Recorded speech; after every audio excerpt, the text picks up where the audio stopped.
ใบงานที่ 5 การต่อวงจรมอเตอร์ไฟฟ้ากระแสตรงกับตัวต้านทานปรับค่าได้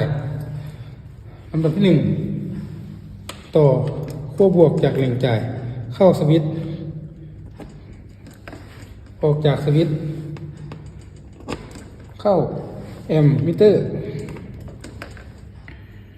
ออกจากแอมมิเตอร์เข้าตัวต้านทานปรับค่าได้ออกจากตัวต้านทานปรับค่าได้เข้าที่พัดลม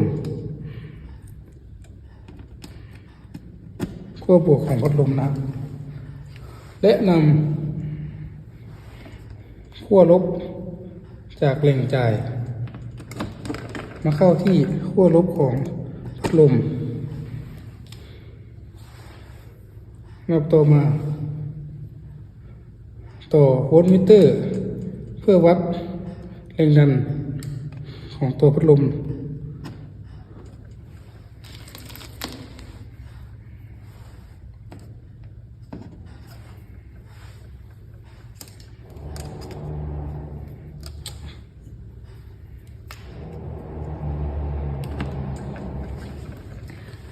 เมื่อ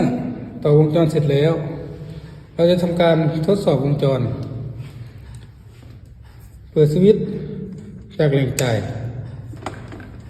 และทำการเปิดสวิตช์ควบคุมลำดับต่อมา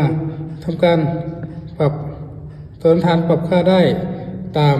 ใบงานที่กำหนดและสังเกตการทำงานของมอเตอร์และอ่านแอมมิเตอร์และนำค่ามาจดบันทึกลงในใบงาน